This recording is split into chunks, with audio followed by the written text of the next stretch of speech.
Hello everyone, welcome to Examira. आज है date 26 अप्रैल 2024। देखेंगे आज के सारे इंपॉर्टेंट करंट अफेयर्स। तो पहला क्वेश्चन की तरफ मूव करते हैं। Where is the first international rainbow tourism conference held? तो इसका आंसर क्या हो जाएगा? इसका आंसर हो जाएगा काठमांडू, नेपाल में। तो जो हमारा पहला first international rainbow tourism held हुआ था तो वो हुआ था काठमांडू के नेपाल में। The first Rainbow International Tourism's conference held in Kathmandu, Nepal. It was organized by non-governmental organization. क्या नाम है ऑर्गेनाइजेशन? माया को माया को पहचान नेपाल। ठीक है, तो ये एक ऑर्गेनाइजेशन है जो कि नेपाल में है और in collaboration with Nepal tourism board. ठीक है। The aim was to promote Nepal as a safe and respectful destination for sexual minority community in South Asia, such as LGBT community. तो बेसिकली जो rainbow international tourism conference held हुआ था तो वो किस लिए हुआ था? वो सेक्सुअल माइनॉरिटी को प्रोटेक्ट करने के लिए। ठीक है, as a safe and respectful destination for sexual minority in South Asia proper. ठीक है, पूरे साउथ एशिया में। तो हम मूव करते हैं नेक्स्ट क्वेश्चन की तरफ।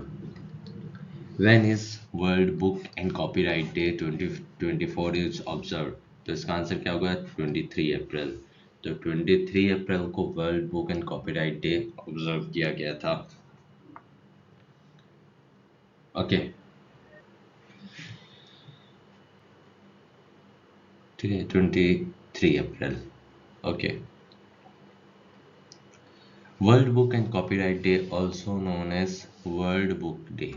तो जो हमारा world book and copyright day है उसको वर्ल्ड बुक डे भी बोलते हैं, जो हर साल 23 अप्रैल को मनाया जाता है। The day is celebrated to promote love of reading, writing books, translation, publishing, and copyright. 23 April is also the death anniversary of William Shakespeare.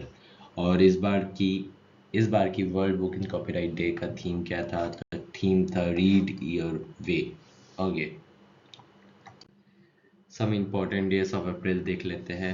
जैसे 22 अप्रैल को क्या था? वर्ल्ड अर्थ डे। 22 अप्रैल को वर्ल्ड अर्थ डे। 19 अप्रैल को था वर्ल्ड लिवर डे। 18 अप्रैल को world heritage day. 15 अप्रैल को world art day. और 14 अप्रैल को वर्ल्ड क्वांटम डे। ठीक है, जो बेसिकली बहुत सारे जो मैथमेटिक्स के डे होते हैं वो 14 को ही आते हैं, 14 अप्रैल को ही। ठीक है, 14 अप्रैल और 14 डेट को बहुत सारे वो आते हैं। जैसे हमारा पाई डे होता है, पाई डे। ठीक है, पाई डे ऐसे PY। तो वो कब रहता है? वो रहता है 13 मार्च को, ओ सॉरी 14 मार्च को रहता है। तो बेसिकली अगर आपको कोई मैथमेटिक्स के डे मिल रहा है तो मोस्ट प्रोबेबली वो 14 को ही रहेंगे। तो 14 मार्च को हमारा पाई डे रहता है और क्या रहता है? मैथमेटिक्स डे भी बोलते हैं इसको, मैथमेटिक्स डे। और इस बार 14 अप्रैल को वर्ल्ड क्वांटम डे है। तो इस हिसाब से आपको 14 डेट याद रखनी है। ठीक है, अब मूव करते हैं नेक्स्ट क्वेश्चन की तरफ। Who has been conferred the Best Player of the Year award at Laureus Sports Awards ceremony? तो हर साल लॉरेंस स्पोर्ट्स सेरेमनी होती है। तो इस बार best player of the year किसको मिला है? नोवाक जोकोविच को, जिसकी न्यूज़ हम हालांकि सुनते रहते हैं हमेशा। तो नोवाक जोकोविच को लॉरेंस का best player of the year मिला है। ठीक है, ये रहे नोवाक की फोटो, तो एक बार देख सकते हैं आप। देखते हैं 2024 में लॉरेंस स्पोर्ट्स अवार्ड विनर में किसको क्या प्राइज मिले हैं। ठीक है, तो प्लेयर ऑफ द ईयर मिला है नोवाक जोकोविच को, जो हमने अभी देख लिया। Women's player of the year award किसको मिला है? Aitana Bonmati. Comeback award of the year Simone Biles को। Breakthrough of the year award किसको मिला है? जूड बेलिंगम को। Award for team of the year Spain women's football team को मिला है। Action sports person of the year किसको मिला है? अराइसा ट्रू को। Laureus sports for good award किसको मिला है? फाउंडेशन राफा नाडल को। और player of the year with disability award मिला है डीडे डी क्रूट को। तो ये इंपॉर्टेंट बन जाता है, लॉरेंस स्पोर्ट्स अवार्ड विनर, इसको याद रखिएगा। आगे बढ़ते हैं, तो यहाँ पे लिखा है माइकोलस एल्केना। Mykolas Alekna belongs to which country who has set a new world record in discus throw? तो इसका आंसर हो जाएगा लुथेनिया। तो माइकोलस एलेक्ना लुथेनिया को बिलोंग करते हैं और इन्होंने कितने मीटर का वर्ल्ड रिकॉर्ड है, 74.35 मीटर का वर्ल्ड रिकॉर्ड सेट किया है डिस्कस थ्रो में। Where is the 20th Asian Wrestling Championship 2024 being organized? So इसका आंसर हो जाएगा किर्गिस्तान। किर्गिस्तान का कैपिटल क्या रहता है, बिशेक। करेंसी रहती है सोम। प्रेसिडेंट कौन है, सादिर जैपरोव। और एक्सरसाइज कौन सी होती है इंडिया और किर्गिस्तान के बीच में, एक्सरसाइज खंजर। Ahmad Abdullah Al-Ahmad Al-Sabah has become the Prime Minister of which country? So इसका आंसर हो जाएगा कुवैत। कुवैत का कैपिटल क्या है, कुवैत सिटी। करेंसी है कुवैत डायनर। इंटरनेशनल अपॉइंटमेंट देखते हैं। Mohammad Mustafa new president of Palestine बने हैं। Tamas Sulyok new president of Hungary. William Lai new president of Taiwan. Crown prince Frederik king of Denmark हैं। Succes Masra PM of Chad. Asif Ali Zardari new president of Pakistan. Shehbaz Sharif new prime minister of Pakistan. फेलिटी टियो PM of Tuvalu. Olzhas Bektenov PM of Kazakhstan. और Bernardo Arevalo new president of Guatemala. ठीक है, तो ये सब international appointments है जो कि रिसेंट हुए हैं, तो आपको याद रखना है, पेपर में आ सकते हैं। The national women's hockey league will be organised for the first time in April. तो कहाँ पे होगी ऑर्गेनाइज्ड, सो इसका आंसर हो जाएगा रांची में। तो first national women's hockey league organised होगी रांची में। ठीक है, ठीक है। और फर्स्ट डोमेस्टिक हॉकी लीग होगी ये इस बार फर्स्ट डोमेस्टिक हॉकी लीग है, इससे पहले नहीं हुई है। ठीक है, tournament will be divided into 2 phase. तो पहला फेज चलेगा अप्रैल 30 से मई 9 तक रांची झारखंड में। मैचेस कहाँ पे होंगे, राजपाल सिंह एस्ट्रोट्रॉफ हॉकी स्टेडियम मरांग गोमेक में। और करंट प्रेसिडेंट ऑफ हॉकी कौन है इंडिया के, डॉक्टर दिलीप तिर्की। अच्छा, who has become the first Indian to win the main draw match of Monte Carlo Master? So इसका आंसर हो जाएगा सुमित नागल। तो ये हैं सुमित नागल, जिन्होंने पहले इंडियन बन गए हैं जो main draw match of Monte Carlos masters को जीता है। अच्छा, how much cash prize will be given by World Athletics to the track and field Olympics who win gold medals? So इसका आंसर हो जाएगा $50,000।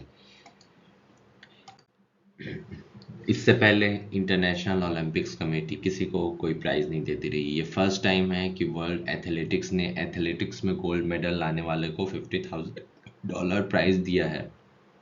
इससे पहले ऐसा होता था, जो भी इंडियन ओलंपिक्स जीतती थी उसको नेशनल स्पोर्ट्स बॉडी प्राइज देती थी, पर ये पहली बार है जो वर्ल्ड एथलेटिक्स दे रही है। वर्ल्ड एथलेटिक्स भी इंटरनेशनल ओलंपिक कमेटी का ही पार्ट है। ठीक है, और इस बार की जो ओलंपिक्स होगी, पेरिस ओलंपिक्स हो 2024, वो कहाँ होगी, पेरिस में होगी। ठीक है, और ये 33rd नंबर की समर ओलंपिक्स होगी जो कि 26 जुलाई से 11 अगस्त तक चलेगी। 4 न्यू गेम्स ऐड किए हैं, कौन से, breaking, sports climbing, skateboarding and surfing. World athletics कब एस्टेब्लिश हुआ था, 17 जुलाई 1912 पे। हेडक्वार्टर कहाँ है, मोनाको में। और प्रेसिडेंट कौन है, करंट प्रेसिडेंट सेबेस्टियन कोए। अच्छा, 134th birth anniversary of doctor Ambedkar ने कब सेलिब्रेट किए गए थे? तो इसका आंसर होगा 14 अप्रैल को थी। ठीक है। Dustlick joint military exercise has been begun between India and which country? So Dustlick किसके बीच में होती है? इंडिया और उज्बेकिस्तान के बीच में।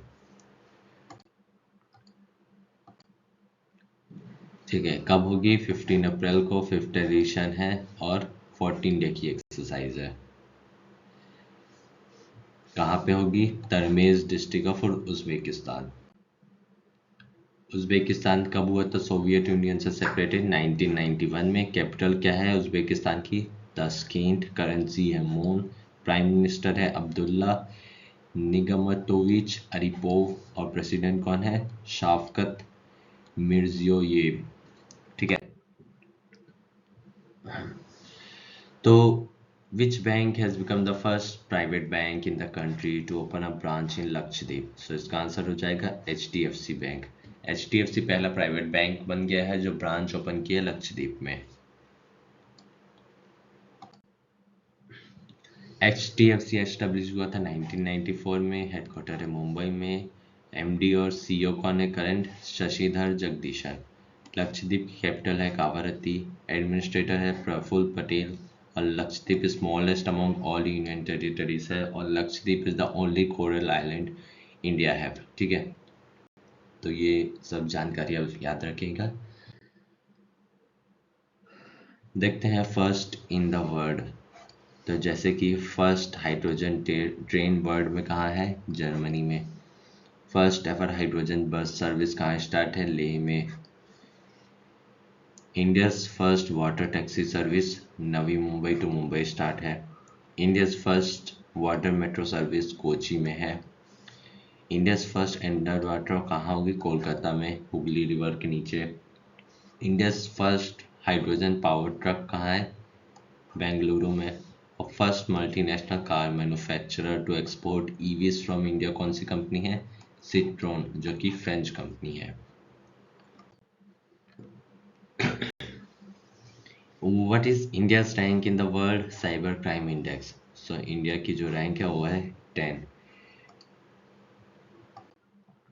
Which ministry recently launched My CGHS IUSF? So, Ministry of Health and Family Welfare. Which institute prepared the title? Which institute prepared the report titled Synchronizing Earth Transition Towards Net Possible Zero? तो इसका answer होगा IIM Ahmedabad ने एक energy transition के ऊपर report बनाया है for affordable and clean energy. ठीक है, तो टाइटल क्या है? Synchronising energy transition toward possible net zero for India, affordable and clean energy for all. ठीक है, इस रिपोर्ट को सैंक्शन किया था office of the parliament scientific adviser to the government of India ने। कब सैंक्शन हुआ था? नवंबर 2021 में। ठीक है, और फंडिंग कहाँ से मिली है? 1/3 फंडिंग मिली है nuclear power corporation of India limited NPCL से। तो लॉन्च कहाँ पे हुआ था? लॉन्च हुआ था कमिटी रूम ए इन विज्ञान भवन एनेक्स न्यू दिल्ली। कब हुआ था? 3 अप्रैल 2 बजे। ठीक है, तो ये रिपोर्ट क्या कह रही है? The transition needs multiple pathways. कोई हम सिर्फ एक पाथवे पे नहीं डिपेंड हो सकते हैं। Coal is projected to continue until next 2 decades, मतलब 20 साल और कोल चलेगा। Net zero is not possible without sustainable nuclear power and renewable energy. Net zero energy transition system कब तक अचीव हो सकता है? 2017 तक। एमिशन रेंज क्या होगी? 0.56 BTCO2 to 1.0 BTCO2 in 2017. The coal phase down will require active policies on critical minerals and carbon dioxide. और कितना फाइनेंशियल रिक्वायरमेंट होगा 2020 से 2017 के बीच में? 150 से 2 लाख करोड़ के बीच में। ओके, इतना हमको लगेगा। Manufacturing PMI for March month कितना था? 59.1।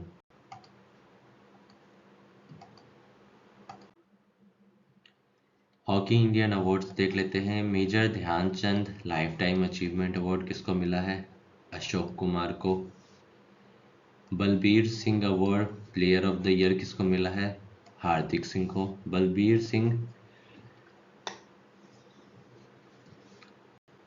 Singh award for player of the year women किसको मिला है? सलीमा टेटे को। गोलकीपर ऑफ द ईयर किसको मिला है? PR श्रीजेश को। डिफेंडर ऑफ द ईयर मिला है हरमनप्रीत सिंह को। मिडफील्डर ऑफ द ईयर मिला है फिर से हार्दिक सिंह को। Forward player of the year मिला है अभिषेक को। ठीक है, upcoming player of the year किसको मिला है? वुमेन में दीपिका सोरेन अंडर 21 में। और upcoming player of the year under main 21 किसको मिला है? अरिजीत सिंह हुंडल को। तो ये हॉकी इंडियन अवार्ड्स है जो कि हमको याद रखने हैं, पेपर में आएंगे।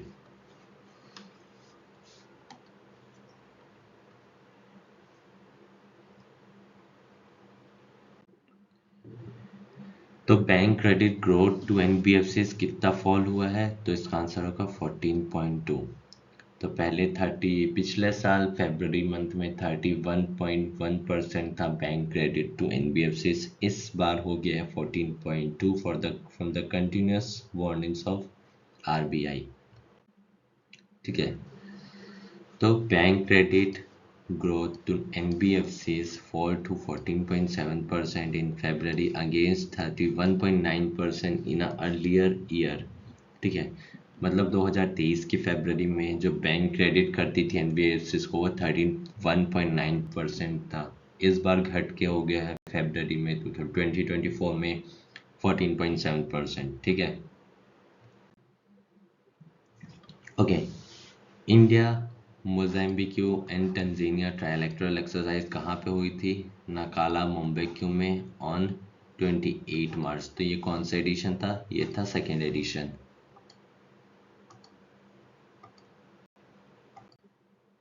ठीक है, और इंडिया की तरफ से INS तीर और सुजाता ने पार्टिसिपेट किया था। लिमिट 24 इंडिया और किस कंट्री के बीच में है? तो इसका आंसर हो जाएगा सीचल्स में। ठीक है, इंडिया और सीचल्स के बीच में है। ठीक है, इंडिया की तरफ से गोरखा राइवल्स ने पार्टिसिपेट किया था। लिमिट का मतलब क्या होता है? फ्रेंडशिप होता है। ठीक है, आगे देखते हैं। तो एक्सरसाइज देखते हैं जो कि अप्रैल 2024 में हुई थी। सदा तानसिक इंडिया सऊदी अरेबिया के बीच में है। एक्स साइक्लोन 1 इंडिया इजिप्ट के बीच में। डेजर्ट साइक्लोन इंडिया और UAE के बीच में। एक्स खंजर इंडिया और किर्गिस्तान। धर्मकार्जिन इंडिया और जापान। समुद्र लक्षण इंडिया मलेशिया। सी डिफेंडर इंडिया USA और टाइगर ट्रिम्प भी इंडिया USA के बीच में हुआ था। ओके, संगीत कलानिधि अवार्ड 2024 किसको मिला है? TM कृष्णन को। Who has been declared by Election Commission as National Disabled PWD Icon? तो इसका आंसर होगा शीतल देवी। तो ठीक है, आज खत्म करते हैं यहाँ पे और मिलते हैं नेक्स्ट क्लास में। तब तक के लिए थैंक यू। पसंद आया हो वीडियो तो चैनल को सब्सक्राइब करना ताकि अपकमिंग डेली करंट अफेयर्स की वीडियोस आपको मिलती रहे।